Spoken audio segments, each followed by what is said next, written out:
Welcome to Strong and Steady, where we talk about building strength, supporting your health, and choosing sustainable wellness for women in every season of life. And I'm Brittany. I'm here with my co-host, Jessica. She's a mom of 4 littles with such a grounded, realistic approach to balance for low-tox living. She helps busy moms build healthy habits that actually work in real life without perfection or overwhelm. And I'm Jessica, here with Brittany, a woman's health and fitness coach who specializes in elite aging. She helps women build strong bones and muscles so they can live their whole lives to the fullest with confidence, strength, and independence. And together, we have over 2 decades specializing in the health and fitness industry. So whether you're in the thick of young motherhood or focused on staying strong for the long run, we are so glad you're here. Hey guys, welcome back. It's Jessica, and I'm so excited you're here listening to our lock-in podcast episode. This is a great way that we take a topic we've already talked about and we zoom in on it a little more, dive a little deeper to talk about it and share more on it. We don't do it long. It's about 10-15 minutes. So grab your stuff, get ready to dive in because today we are focusing on fragrance. So our last episode, if you have not listened to it yet, definitely be sure to do that. But it's kind of where to start with your low tox journey and making swaps to get started with that. So we talked a lot about artificial dyes and we talked a little bit about fragrances. But real quick before I dive in on the fragrance side for this episode, I do want to mention when we talked about food dyes, we talked a lot about it around like our kids and how it affects them. But I do want to make note that it does affect us as adults as well. So like for us, we've cut food dyes out for ourselves too. And there are times where like we have had food dye, like as adults, we, maybe we eat that piece of candy as we hide from our kids. But while we do limit it, there are some times where we have grabbed it. And when I do that, like I do notice the difference in myself. For me, it's mostly like my mood and behavior. It's just not behavior, but like mood and how quick I am to respond in some situations may not be quite as patient. And so, yes, while we did talk a lot about food dyes with kids, it does affect us as adults too. So I just wanted to like make note of that. So let's dive in to fragrances. This is something that like, as I learned, it kind of blew my mind. And I pretty much always assumed if a scent smelled good, then it must be good for you. It smells clean, must be clean. But what I've learned is that's just not the case. Fragrances are actually one of the most overlooked sources of daily chemical exposures in the home. And I just find that wild. So when you look at an ingredient label and see the word fragrance, or sometimes it's parfum, it sounds simple. It's fragrance. Sounds like it's one ingredient, but legally, that single word can represent a blend of dozens, hundreds, or even thousands of individual chemical compounds. Companies are not required to disclose what makes up that blend because they consider it proprietary and I would explain it as like their signature scent. It's theirs.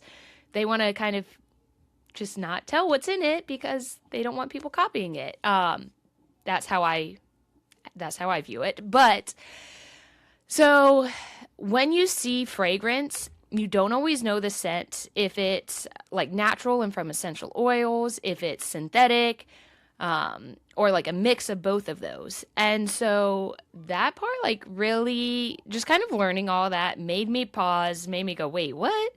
Because trusting a single word that could be hiding a massive list of undisclosed ingredients just blows my mind.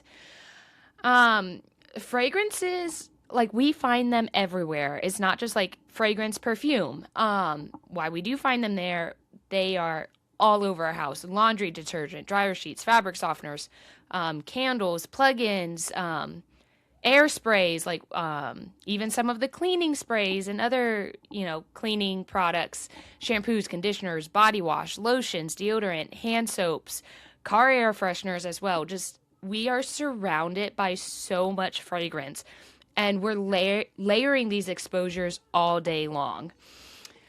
So this is important because, like I said, some fragrance compounds are made up to thousands of chemicals.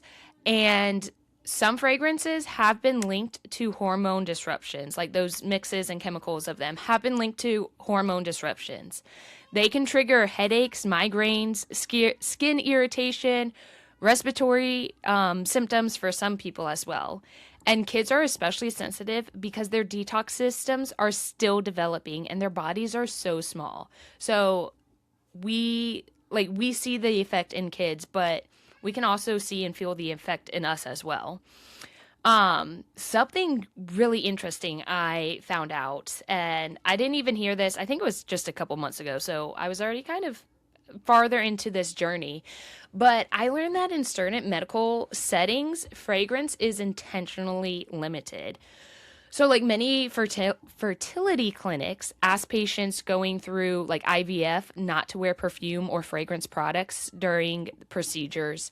Oncologist clinics often require fragrance-free environments because chemo patients can become extremely sensitive and prone to nausea and respiratory distress. So like that tells us something that I just found that wild. So when the body is hormone sensitive, medically vulnerable, and already under stress, fragrance is something doctors prefer to minimize. So all of this I say, remember, this is not about panic and like, oh my goodness, let's freak out, let's snowball. This is about awareness and just taking intentional steps to make our houses cleaner. It's not go home, throw everything out, start fresh. It's as you're running out, just start swapping it out, start replacing it, and minimizing that exposure. So all of it adds up. So when we have, the laundry, the soap, the shampoo, the lotions, all of this and all of it's adding up, and that builds up and affects us. But as we start kind of cutting one out at a time, we're going to slowly start to see those effects. Like for me now, when we go, if I go into the grocery store, honestly, most of the time I do pick up, but every once in a while, when I run into the grocery store, I avoid that laundry aisle because just walking down that aisle, the scents and the fragrances from it are so strong and overpowering. Like it's almost immediate headache as soon as I like walk in. It's like almost can't even breathe because it's so strong and overpowering. So as you start cutting them out, when you are back around them, you will start to notice kind of a difference. So again, remember, just start with one thing. What are you about to run out of? Are you about to run out of your hand soap? Are you about to run out of your shampoo and conditioner? What about your laundry detergent? That's a great place to start because the laundry detergent, that's what we wash our clothes in, and then we wear them all day long. We're sleeping in the bed sheets with them, and it's just so close to our bodies as well that that's definitely one of the ones I suggest kind of switching out a little bit sooner than kind of later on your list. And just kind of whatever products you're seeing, personal care, start swapping those out as you're running out. Also, one other thing I meant to mention, but there are some companies who, like, legally they have to put fragrance in the ingredients. But if you email them and ask them, they will be transparent about what makes up their ingredient fragrance. And so some of them will have it like listed right on the website. Some of them you just email and ask, they say, yeah, it's made of this, this, this, and this. And so I like to find those companies who are transparent with them. I have had some where I email them and they say, no, we can't tell you that. Basically saying it's a trade secret. We can't tell you what's in it. And for me, like, that's a red flag. That's a company where I'm like, okay, like, I'm going to stay away from you because I don't know what you're putting in. And for me, that just makes it a little harder to trust what's in there. So just remember, low-tox living isn't about perfection. It's about making intentional choices where you can and when you can.